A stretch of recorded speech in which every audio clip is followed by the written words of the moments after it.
لله رب العالمين وبه نستعين على أمور الدنيا والدين والصلاة والسلام على أشرف الأنبياء والمرسلين سيدنا ومولانا محمد وعلى آله وصحبه أجمعين. Puji syukur kita panjatkan kepada Allah Subhanahu wa taala. Alhamdulillah. Hari ini Allah telah masih memberi kita nikmat kesempatan, nikmat kesehatan.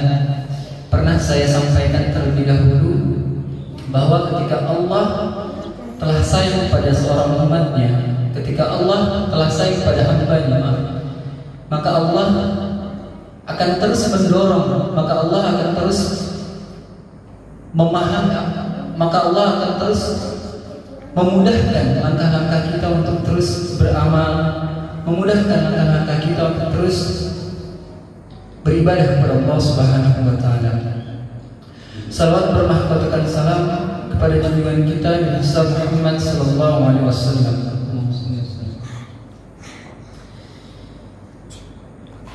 Direkam nih. Ini saya baru pulang kemarin, maaf Ibu. Ini saya dijebak lagi nih. Ini pertemuan kedua, pertemuan dadakan. Kemarin hari Minggu sebelumnya ditodong sama Bang Afan, ini ditodong sama Pak Jibir ini. Ibu-ibu serta bapak-bapak dan teman-teman sekalian yang dirahmati Allah Subhanahu wa taala. Seperti saya sampaikan tadi bahwa Rasulullah sallallahu alaihi wasallam pernah bersabda, "Man yuridillahu bihi khairan yufaqihu fid din." Itu yang pertama kali waktu pertama saya sampaikan, memang ketika siapapun yang diinginkan oleh Allah Subhanahu wa taala, siapapun yang ditunjuk oleh Allah Subhanahu wa taala, yuridillahu bihi khairan, diinginkan oleh Allah untuk menjadi lebih baik, didorong oleh Allah supaya menjadi lebih baik, maka yang pertama tandanya itu adalah yufaqihu fid din. Maka kita diberi pemahaman agama, didorong oleh Allah Subhanahu wa taala agar kita selalu dimudahkan. Kenapa demikian? Kita lihat bahwa ketika Allah memberikan nikmat kesehatan kepada kita, nikmat kesehatan kepada hamba-hambanya, belum tentu hamba-hamba yang lain masih diberikan kesempatan oleh Allah Subhanahu wa taala bisa hadir, bisa beribadah kepada Allah, bisa langsung mentaati perintah Allah. Akan tetapi ketika Allah telah memberi nikmat kepada hambanya, kemudian didorong oleh Allah dan yuridillahu bihi khairan, didorong oleh Allah untuk berbuat lebih baik, maka tanda-tandanya adalah didorong oleh Allah yufaqihu fid din. Bapak-bapak serta ibu-ibu yang dirahmati Allah, berbicara masalah fikih saya nggak berani, masalah hukum. Sedikit aja saya masalah kesehatan lagi ya, di sini ya Pak. Masalah hipertensi udah ya Pak? Oh sudah. Udah. Masalah diabetes itu udah ya. Jadi hari ini bahas apa ini?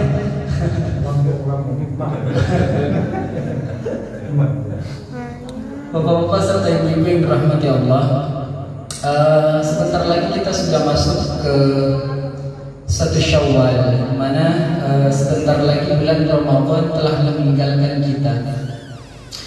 Pada dasarnya ketika Allah menurunkan ayat khususnya untuk di bulan Ramadan, tidak hanya keimanan serta ketakwaan konteksnya, namun substansinya ketika Allah turunkan ayat, ya ayyuhallazina amanu kutiba alaikumussyam kama kutiba alal ladzina min qablikum la'allakum tattaqun. Jadi konteksnya itu seluruhnya mencakup.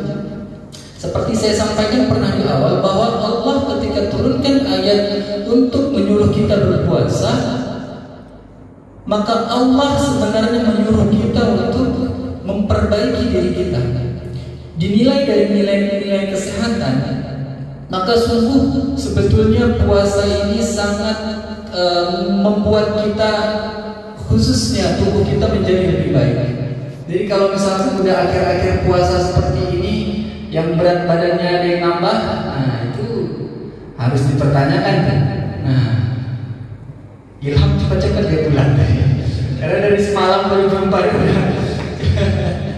cepat-cepat pulang. Ibu-ibu serta bapak-bapak yang dirahmati Allah, sedikit aja hari ini saya lebih singgung masalah sistem pencernaan. Pada hari ini sering bapak-bapak, ibu-ibu dan teman-teman sekalian, kan termasuk saya juga, sering mengeluhkan yang namanya sakit perut. Benar ya ibu ya, bapak-bapak ya, sering sakit perut. Nah, sakit perut itu konteksnya jika masih ringan, masih tidak terlalu berat, nah pasti cukup kadang cuma minum obat warung maka selesai.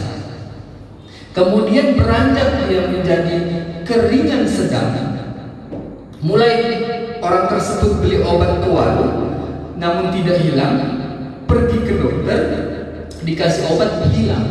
Nah, konteks yang satu lagi, masalah penyakit pencernaan ini khususnya di organ lambung, ketika sudah masuk ke fase sedang dan berat, nah beli obat ke warung tidak sembuh, pergi ke dokter belum juga tuntas. Nah, yang ketiga, ketika memang benar-benar nanti diterapi maksimal, baru insya Allah itu akan selesai. Nah, yang pertama, pada organ lambung, saya pernah sampaikan waktu pertemuan pertama, lambung itu sangat sensitif bapak-bapak, serta ibu-ibu dan teman-teman sekalian. Di dalam organ lambung pastinya akan ada asam lambung. Nah, jadi kadang orang sering bilang ketika memang sering sakit perutnya, asam lambungnya sedang meningkat. Benar ya? Asam lambung orang tersebut sedang meningkat ketika memang sakit pada perutnya. Nah, akan tetapi sebenarnya konteksnya bukan cuma asam lambung. Ketika memang sudah merasakan nyeri atau sakit pada perutnya, khususnya pada bagian lambungnya, yang bermasalah adalah dinding-dinding pada lambungnya.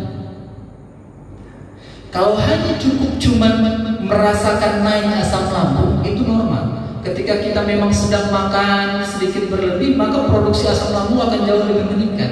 Nah, ketika muncul rasa nyeri, itu bukan cuma asam lambung yang naik, akan tetapi dinding-dinding lambungnya mulai terjadi masalah.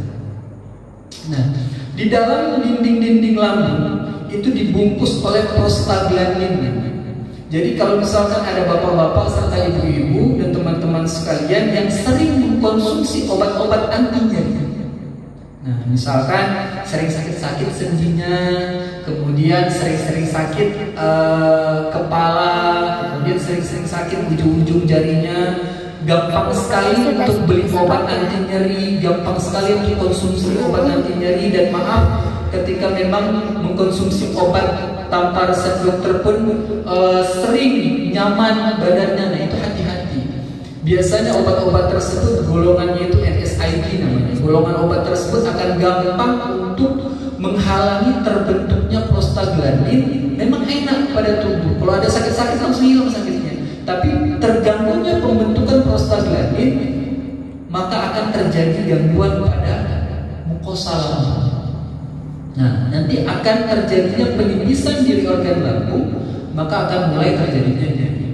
Nah, yang ringan mungkin gampang, naik asam lambung dikit, kemudian organ lambungnya mukosa lambungnya sudah mulai tipis. Nah, itu mulai terasa nyeri. Dikonsumsi obat mungkin langsung enak. Tapi kategori sedang berat, nah itu agak sulit. Belum lagi nanti fasenya itu gangguannya di katup. Saya pernah cerita masalah gastroesophageal reflux disease. Jadi ketika memang organ lambung di atasnya itu ada katup, ketika katupnya itu terganggu, maka asam lambungnya akan naik gampang ke atas. Nyeri sih tidak, akan tetapi rasa panas terus di dalam dada. Nah, rasanya panas terus. Nah, itu sering orang merasakan seperti itu.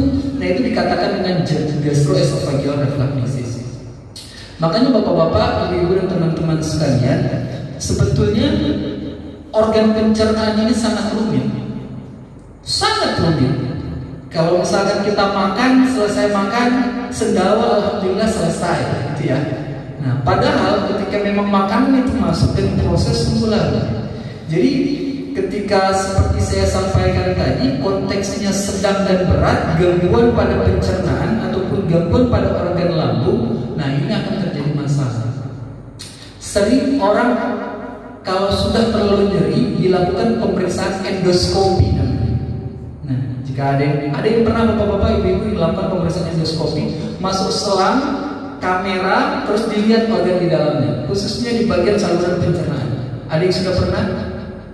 Belum ada. Insya Allah jangan ya, bapak-bapak ibu-ibu ya.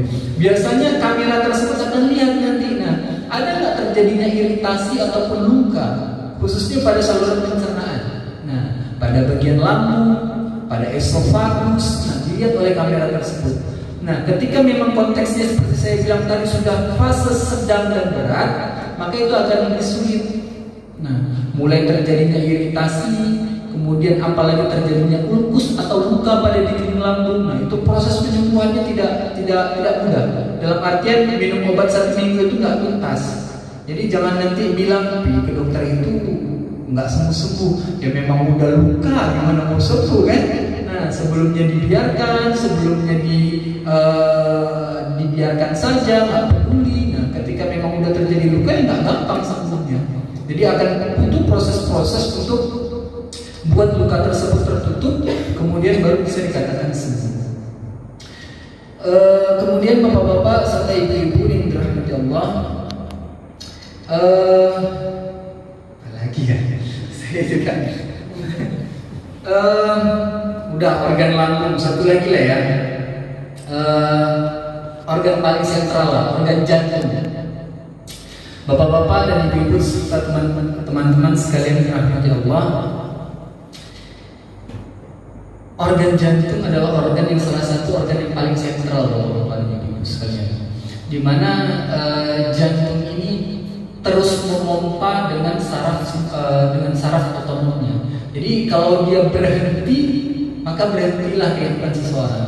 Jadi beda dengan rangsangan saraf-saraf yang lain. Misalkan kita bisa mengontrol tangan kita, nah kita bisa mengontrol kaki kita, nah akan tetapi kita nggak bisa mengontrol denyut jantung kita. Nah, berhenti, nggak mungkin berhenti deh Pak, atau cepat, nggak mungkin cepat, kecuali memang faktor-faktornya dipengaruhi dari dalam sistem tubuh kita. Nah, menariknya pada organ jantung ini, bapak-bapak dan ibu teman-teman sekalian,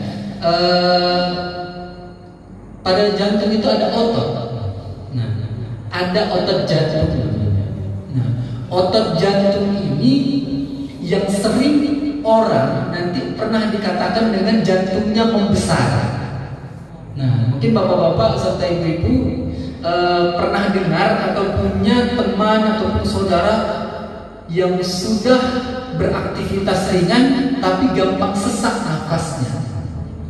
Ketika memang beraktivitas sedikit aja, jalan 100 meter sudah gampang sesak nafasnya.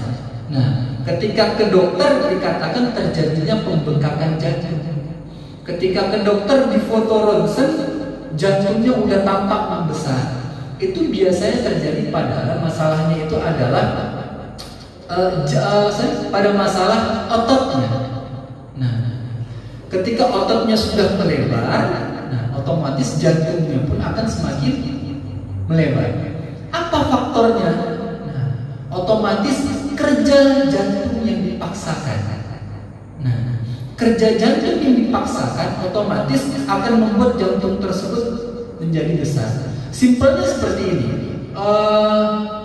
Otot bicep misalkan, otot di lengan sini, kita terus fitness. Pak Jim ya sering fitness. Kita sering fitness, nah otomatis otot tersebut akan lebih besar.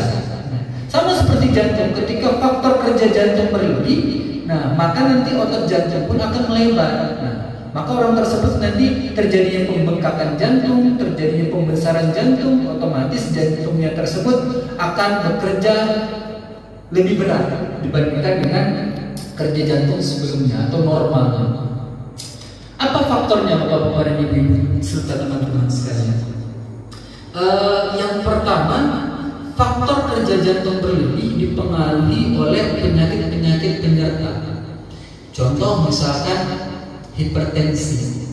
Nah, tekanan darah yang tinggi tentunya akan memacu pompa jantung lebih cepat supaya menstabilkan tekanan di dalam tubuh.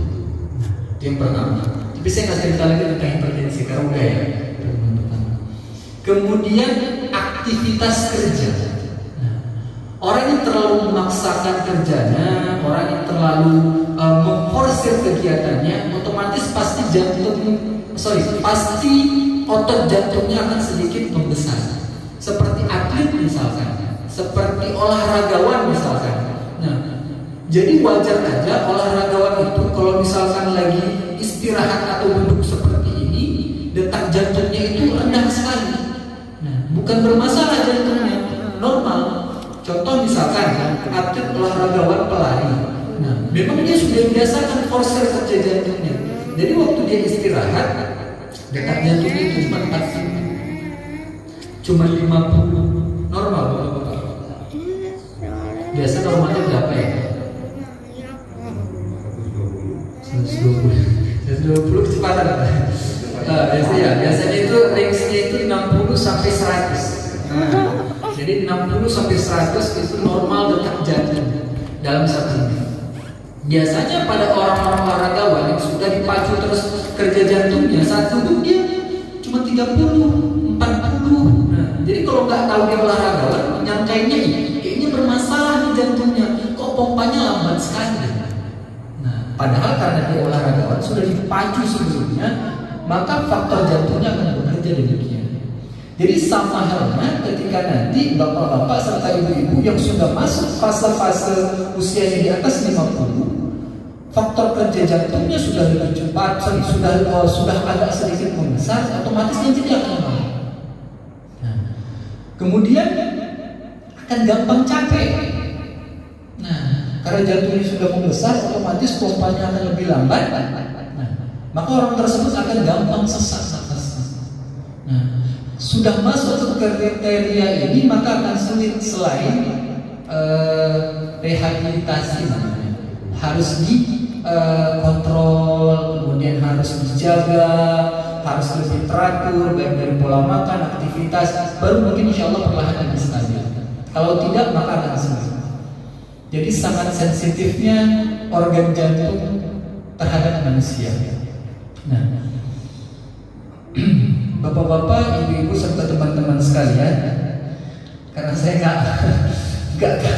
nggak terkonsepkan kayaknya pagi ini, baru sampai juga kemarin, jadi saya juga bingung ini. Tapi kalau ada yang mau tanya di luar konteks minta apa-apa khususnya masalah kesehatan, insya Allah kalau bisa saya jawab, saya jawab. Jadi saya akhiri aja ya. Bila kita berhidayah. Assalamualaikum warahmatullahi wabarakatuh.